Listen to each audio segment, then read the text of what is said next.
विद्यार्थियों, आपका स्वागत है। हमारा आज का व्याख्यान बीए चतुर्थ सेमेस्टर हिंदी साहित्य के प्रथम प्रश्न पत्र छायावादोत्तर हिंदी कविता पर केंद्रित है।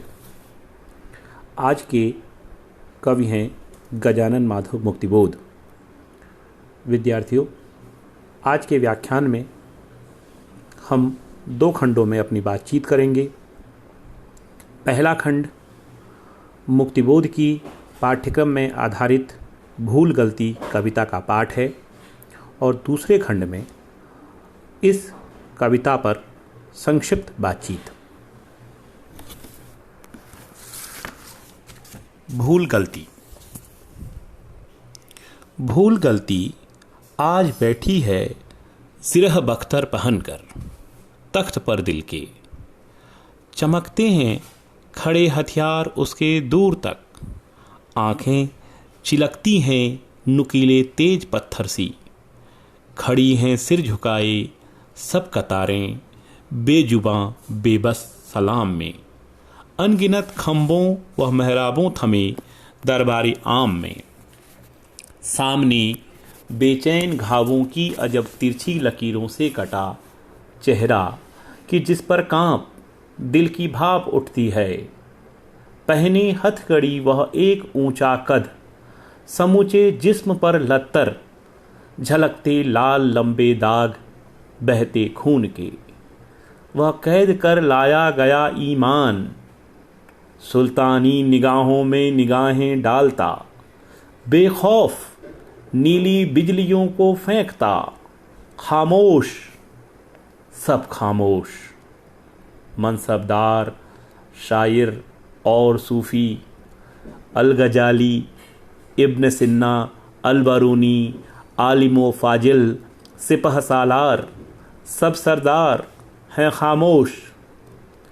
नामंजूर उसको ज़िंदगी की शर्म की सी शर्त नामंजूर, हठ इनकार का सिरतान खुद मुख्तार कोई सोचता उस वक्त, छाए जा रहे हैं सल्तनत पर घने साए स्याह, सुल्तान जिरह बख्तर बना है सिर्फ मिट्टी का, वो रेत का सा ढेर शाहनशाह, शाही धाक का अब सिर्फ सन्नाटा, लेकिन ना जमाना सांप का काटा, भूल आलमगीर मेरी आपकी कमजोरियों के स्याह, लोहे का जिरह बख्तर पहन खूंखार, हाँ खूंखार आली जाह, वो आंखें सच्चाई की निकाले डालता, सब बस्तियां दिल की उजाड़े डालता, करता हमें वह घेर बेबुनियाद बेसिर पैर, हम सब कैद हैं उसके चमकते ताम झाम में, शाही मुकाम में, इतने में हमी में से अजीब कराह सा कोई निकल भागा, भरे दरबारे आम में मैं भी संभल जागा, कतारों में खड़े खुदगर्ज बा हथियार, बख्तर बंद समझौते सहम कर रह गए, दिल में अलग जबड़ा अलग दाढ़ी लिए, दू मुहे पन के 100 तजुर्बों की बुजुर्गी से भरे, दढ़ियल सिपह सालार संजीदा सहम कर रह गए, लेकिन उधर उस ओर कोई बुर्ज के उस तरफ जा पहुंचा, अंधेरी घाटियों के गोल टीलों घने पेड़ों में कहीं पर खो गया, महसूस होता है कि यह बेनाम बेमालूम दर्रों के इलाके में, सच्चाई के सुनहले तेज अक्सों के धुंधलके में, मुहैया कर रहा लश्कर हमारी हार का बदला चुकाने आएगा, संकल्प धर्मा चेतना का रक्त प्लावित स्वर हमारे ही हृदय का गुप्त स्वर्णाक्षर प्रकट होकर विकट हो जाएगा। साथियों, आपने मुक्तिबोध की भूल गलती कविता का पाठ सुना।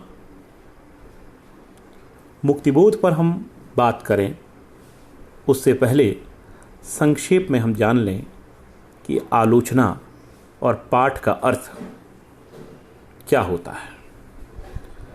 आलोचना कविता के अर्थ को विस्तार देती है, व्यापकता देती है। आलोचना वह भूमि तैयार करती है जिससे कविता की लोकेशन को समझा जा सके। आलोचना के लिए सर्वप्रथम पक्ष है कि रचना का पाठ किया जाए, सस्वर पाठ किया जाए। इसलिए हमने मुक्तिबोध पर बात करने से पहले इस रचना का पाठ किया। विद्यार्थियों, गजानन माधव मुक्तिबोध रचनाकार हैं, आलोचक हैं, इतिहासकार हैं। हमारा वास्ता रचनाकार या कवि मुक्तिबोध से है, लेकिन रचनाकार, आलोचक, इतिहासकार और व्यक्ति मुक्तिबोध, इनको हमें अलग अलग करके नहीं देखना चाहिए। मुक्तिबोध हिंदी कविता में, हिंदी आलोचना में तुलनात्मक रूप से जटिल कवि माने गए हैं। मुक्तिबोध को समझने के लिए उनकी केंद्रीय विशेषताएं, बुनियादी विशेषताएं जानना आवश्यक है। मुक्तिबोध यथास्थितिवादी नहीं हैं, समझौतावादी नहीं हैं, कोरे भाववादी भी नहीं हैं। उनमें केवल अंतः संघर्ष नहीं है, उनमें मन और बाहर अलग अलग नहीं हैं। इसलिए कहा जा सकता है कि वे बाहर और अंतः संघर्ष के रचनाकार, आलोचक, इतिहासकार हैं। वह, जैसा कि हमने कहा, समझौतावादी नहीं हैं, वह विद्रोही हैं। किसी भी चीज से समझौता करना, शर्म की शर्तों को स्वीकार करना मुक्तिबोध को नहीं आता। इसलिए कई सत्ताओं को मुक्तिबोध पसंद नहीं है। मुक्तिबोध विद्रोह के रचनाकार हैं, प्रतिरोध के रचनाकार हैं। हम हिंद स्वराज में गांधी को सभ्यता समीक्षा करते हुए देखते हैं। भूल गलती कविता में हम मुक्तिबोध को राजनीतिक सभ्यता की समीक्षा करते हुए देख सकते हैं। यह कविता, ध्यान में रखना होगा, लोकतांत्रिक भारत में रची गई है। भारत स्वाधीन हो चुका, लोकतंत्र बन चुका, गणतंत्र बन चुका। मुक्तिबोध के काव्य संग्रह चांद का मुंह टेढ़ा है में यह कविता संग्रहित है। तो लोकतांत्रिक भारत में यह कविता रची गई है और राजनीतिक सभ्यता समीक्षा की यह कविता है। राजनीतिक सत्ता जब हम कहते हैं तो उसमें केवल सत्ता और शासक ही नहीं आते, उसमें जनता, बुद्धिजीवी और आम जन की अपनी अपनी भूमिकाएं होती हैं। यह कविता सत्ता, जनता, बुद्धिजीवी और आम जन की अपनी अपनी सामान्य भूमिकाओं को बेहतरीन ढंग से खोलती है। इस कविता में बुद्धिजीवी की ग्लानि है, आत्मचेतस व्यक्ति का सत्ता प्रतिरोध है। एक उम्मीद के साथ यह कविता संपन्न होती है, जिसमें रचनाकार को यह उम्मीद है कि यह व्यक्ति जो अचानक जनता के बीच से आया है, हमारी हार का बदला चुकाने संकल्प लेकर आया है, वह कहीं न कहीं इस सत्ता की भूल गलती को मिटाएगा और जनतंत्र वास्तव में आएगा। इस कविता के सहारे हम मुक्तिबोध की उस कविता परिभाषा को ज़रूर पढ़ सकते हैं,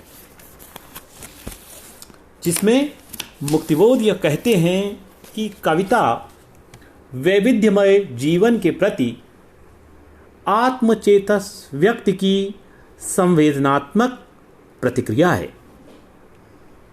तो कह सकते हैं कि यह रचनाकार मुक्तिबोध की राजनीतिक सत्ता के प्रति संवेदनात्मक प्रतिक्रिया है। कविता अपने पाठक के समय को झकझोरती है।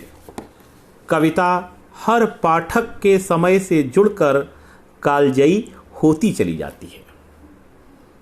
इस कविता के सहारे हर पाठक अपने अपने समय में राजनीतिक सत्ता के चरित्र को समझने का यत्न तो कर ही सकते हैं, साथ ही साथ अन्य सत्ताओं के चरित्र को भी समझ सकते हैं। विद्यार्थियों, यहाँ भूल गलती कविता पर उसके बुनियादी रूप पर प्रकाश डाला गया है। हम अगले व्याख्यान में मुक्तिबोध पर हरीश द्वारा लिखा गया एक संस्मरण लेकर आपके लिए आएंगे। आप उस संस्मरण को सुनेंगे तो आप व्यक्ति मुक्तिबोध और रचनाकार मुक्तिबोध को गहराई और व्यापकता से समझ सकेंगे। धन्यवाद विद्यार्थियों, शिक्षार्थी साथियों, धन्यवाद।